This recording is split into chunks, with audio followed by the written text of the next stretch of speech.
क्या होगा उससे? बिहार के लोग उनको अच्छी तरह से जानते हैं कि किस प्रकार से वह राजनीति बिहार के विकास और लोगों की सेवा के लिए नहीं, खुद अपने लिए, अपने परिवार के लिए करते हैं। भ्रष्टाचार को बढ़ावा देने वाले लोग।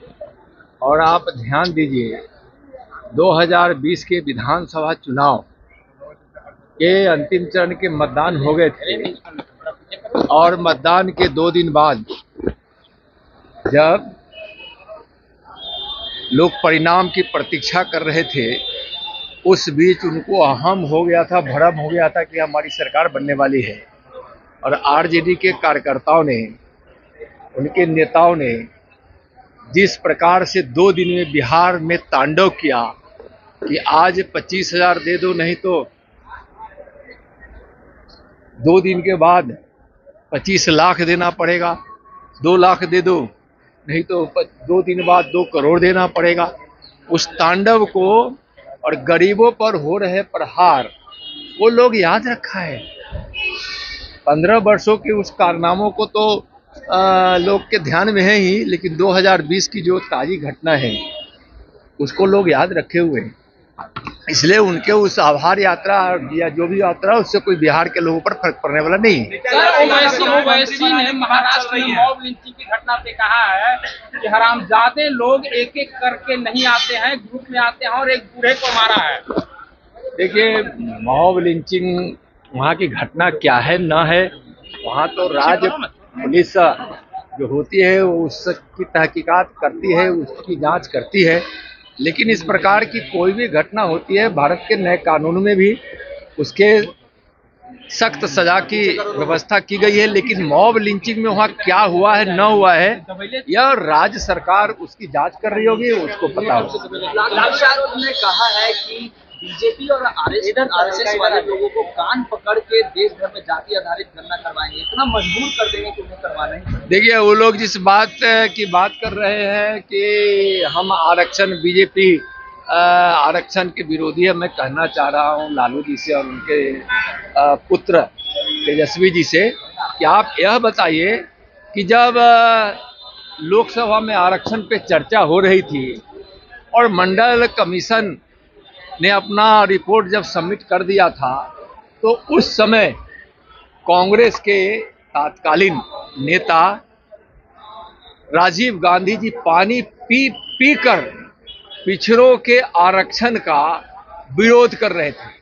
उसी कांग्रेस के साथ जो आरक्षण के विरोधी रही है, जो गरीब गुरबों के हक मारने में ही विश्वास रखती थी, उसके साथ सरकार में सम्मिलित होकर लालू जी ने जो पाप किया है और तेजस्वी जी जो कर रहे हैं, यह लोग जानते हैं। आरक्षण विरोधी कोई है तो कांग्रेस है, आरजेडी है। आरक्षण की नीति को आज से ही नहीं, भारतीय जनता पार्टी ने जनसंघ के जमाने से स्वीकार किया था।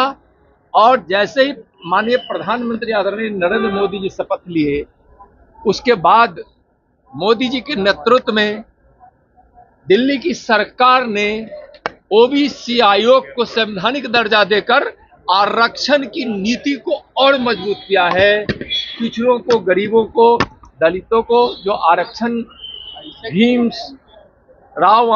साहब अम्बेडकर जी ने जो प्रावधान किया था, उसका प्रबल समर्थन भारतीय जनता पार्टी करती है। और माननीय प्रधानमंत्री आदरणीय नरेंद्र मोदी जी ने वैसे संस्थानों में, जगहों में जहां आरक्षण लागू होने के बावजूद भी वहां यह आरक्षण की नीति लागू नहीं हुई कर दी गई थी, वहां भी उन्होंने लागू किया। क्यों नहीं लालू जी ने पहले लगातार लालू जी और आरजेडी कांग्रेस की सरकार में रही है, क्यों नहीं पिछड़ा वर्ग आयोग को संवैधानिक दर्जा दिया?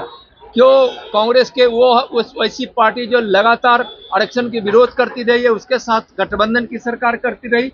आरजेडी, लालू जी, तेजस्वी, कांग्रेस पिछड़ों के आरक्षण के घोर विरोधी है, नाटक करते हैं, दिखावा करते हैं, वो लोग गरीब विरोधी हैं। तेजस्वी यादव कह रहे हैं कि पीएम मोदी विदेश में एक तरफ शांति की बात करते हैं और दूसरी तरफ जो है भाजपा नेता मस्जिद में घुसकर मुस्लिमों को मारने काटने की बात करते हैं। देखिए, भारतीय जनता पार्टी सबका साथ, सबका विकास, सबके सम्मान की बात करती है और यह तुष्टीकरण की राजनीति नहीं करती है। उनका कहना गलत है कि भारतीय जनता पार्टी करती है। भारतीय जनता पार्टी की ऐसी कोई नीति नहीं है। हम तुष्टीकरण नहीं करना चाहते हैं। इस देश में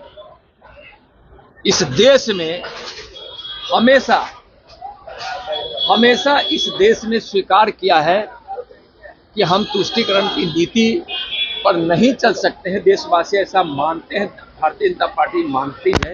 इससे देश को नुकसान पहुंचता है, एकता अखंडता को नुकसान होता है। और आरजेडी के लोग क्या बोलेंगे, क्या आरोप लगाएंगे, कांग्रेस के लोग क्या बोलेंगे, जिसके तुष्टीकरण की नीति के कारण देश का बंटवारा हो गया, भारत का विभाजन हो गया।